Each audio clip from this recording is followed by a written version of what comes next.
Hello, and welcome to the very first episode of The Purposeful Shift, the podcast for women who are ready to reconnect with their purpose, build something meaningful, and do it on their own terms. I am your host, Emma Bryant. I am a business coach, trainer, and fellow traveller on this heart-led journey. So in today's very first episode, I will be sharing the story behind this podcast, why I have created it, who it's for, and what you can expect in the weeks ahead. Whether you are feeling that quiet nudge to do something more, or you are on the edge of a big change in your life, this is a space for you. So to begin with, I thought it would be useful to let you know a little about my own personal turning point and how it has led to the creation of this podcast.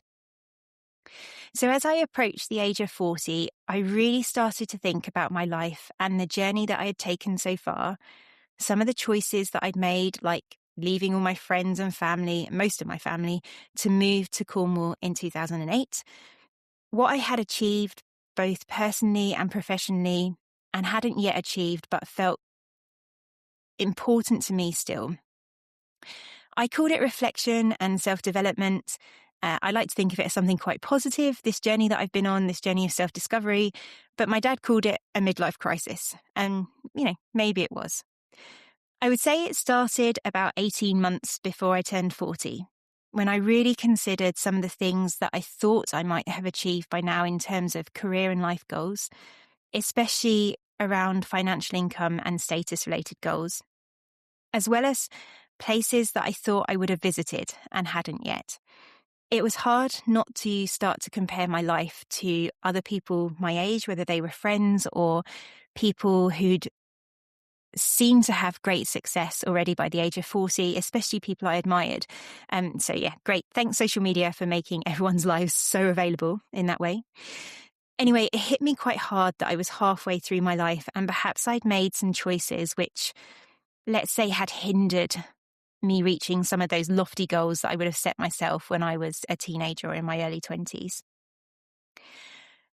Interestingly, one of the main frustrations I felt was around feeling stuck in my location and being unable to travel freely. So I had my son when I was just 20 years old. I grew up pretty quickly from that point onwards, and I could tell you all sorts of stories around how totally unprepared I was to raise a child at that age. But anyway, what that meant was that I didn't take a gap year to go travelling.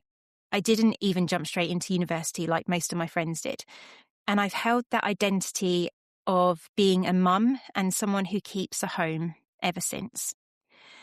And I guess my desire to travel is a bit like FOMO for me.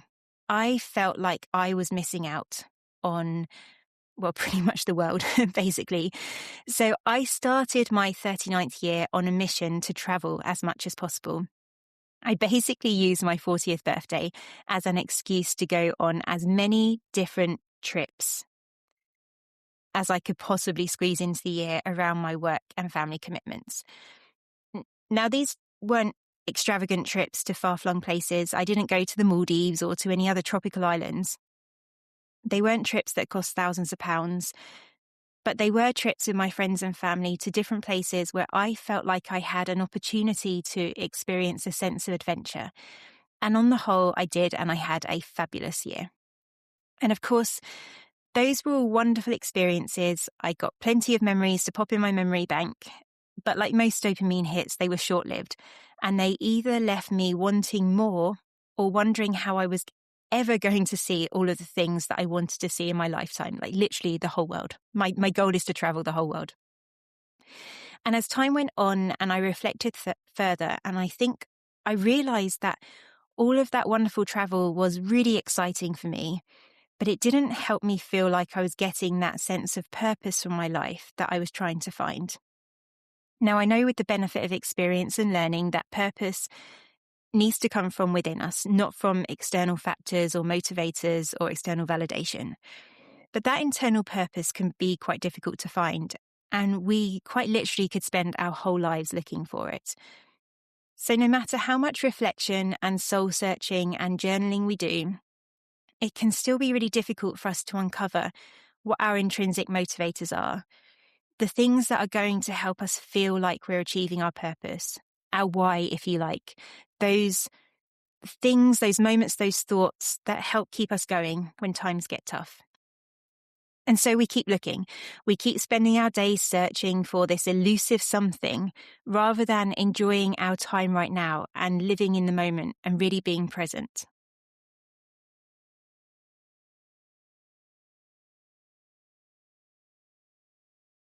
One of the things that really hit home for me around that time was somebody close to me saying that he remembered his 40th birthday and all of the ideas he had for the wonderful things that he was going to do with his life over the next 10 or 20 years. Then he remembered his 60th birthday and he realized that he had done very few of those things. And sure, he had taken plenty of amazing trips, so getting those dopamine hits, he'd been around the world, he'd ticked off bucket list destinations, and he'd had some incredible experiences along the way. But apart from those trips, he'd mainly spent his time working for those trips, and the years had literally just disappeared by. And as I listened to him tell me this, and I could see the sadness start to show, I basically thought to myself that I don't want to feel like this, ever. I don't want to feel like this when I reach 50 or 60 or 70 or 80. And I mean, hopefully I'll reach my 90s. But I don't want to have those feelings that I've let the years fly by and that I haven't made the most of them.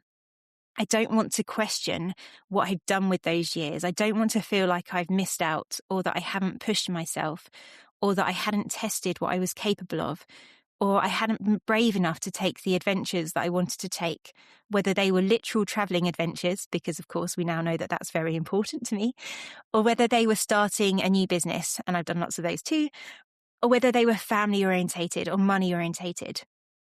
I didn't want to feel like I hadn't had the courage to just go for it, to put myself out there and to follow my passions and dreams because I was too scared of the criticism that I might receive.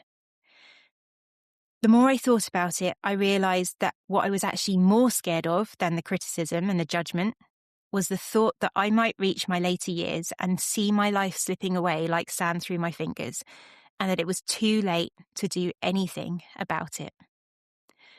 That thought really shook me. It genuinely scares me and scares me still. And I think it's true for quite a lot of people when you sit down and you really think about what life means to you. If you're not religious and you believe that we only have this one life, because it literally does fly by. One moment we're thinking about the future, the next we're wondering where all of those years went. We're thinking back to the memories, the experiences, wishing we could do those things again. I started to really question myself and how we live as a society, what we deem to be normal and expected of us. I wondered, are we choosing to spend our days in the way that we dreamed of, or are we playing safe? Are we staying put? Are we settling for the societal expectations that we grew up with? For example, if you were to think, if money was no object, or if we weren't tied to a mortgage, or if we didn't have certain family or work commitments, what would we dream of doing with our time? What would our ideal day look like? What would we find the courage to do? What would our greatest achievement or adventure be? I'm pretty sure that my ideal day would not involve me being sat at a computer for 8 hours working for somebody else, but would probably involve me traveling around to different countries, seeing things, taking lots of photos, tasting new food, meeting new people, and experiencing different cultures. Each day would feel like an adventure. I would feel free to explore. I would feel free to spend my time how I choose and not to be defined by somebody else's timetable. According to Oliver Burkeman, who wrote the book 4,000 Weeks, the average age we live to is around 80. So by the age of 40, and as I did, it's probably pretty natural to start to reflect on our careers, on our achievements to date, because we are effectively, if we're lucky, already halfway through our lives. We might be forced to consider that there could be another 25 to 30 years of working time ahead of us. And if you're in a job that you're not very happy in, that could be quite a sobering or depressing thought. And that 25 to 30 years could literally be the majority of all of the years that we have left.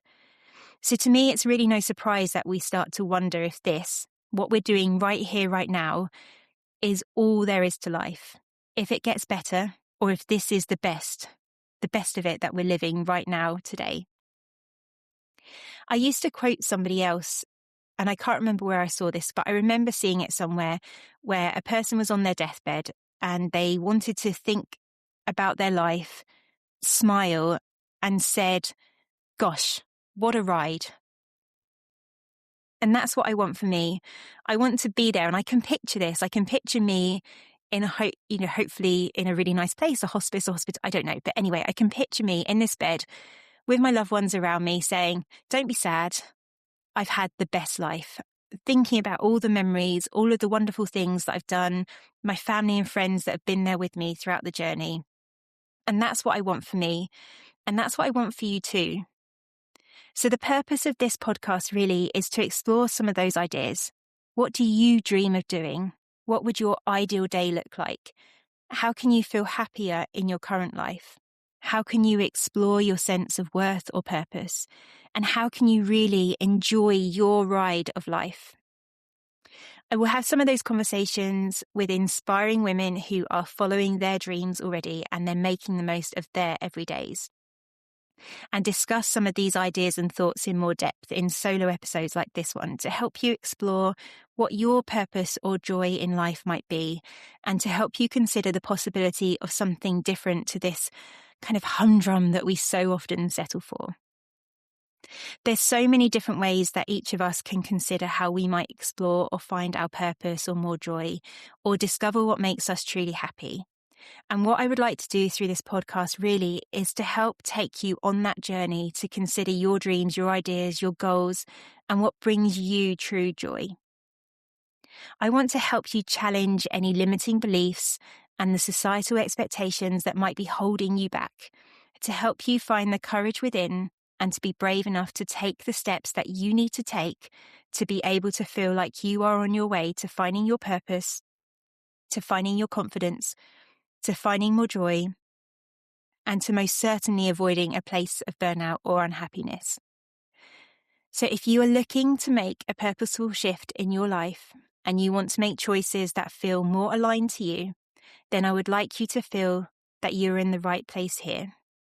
You are most definitely not behind, regardless of how old you feel or are, and that you can find more meaning and fulfillment in your life if that is something that you are looking for. Each week, I plan to share an episode that will aim to inspire you to make your shift through sharing real experiences, mindset tools, practical advice around purpose, confidence, money, starting a business, and much more. And I hope that you will choose to join me on this journey of discovery towards your own individual heart-led purpose and path to happiness. Because I too am still exploring, I'm still discovering and journeying, and I hope that we can explore our purposeful shifts together. Thank you so much for being here for this very first episode of The Purposeful Shift. I will be back next week to explore the quiet signs that you are ready for a change, even if you are not quite sure what comes next. Until then, I encourage you to keep listening to your own inner wisdom, and I see you soon.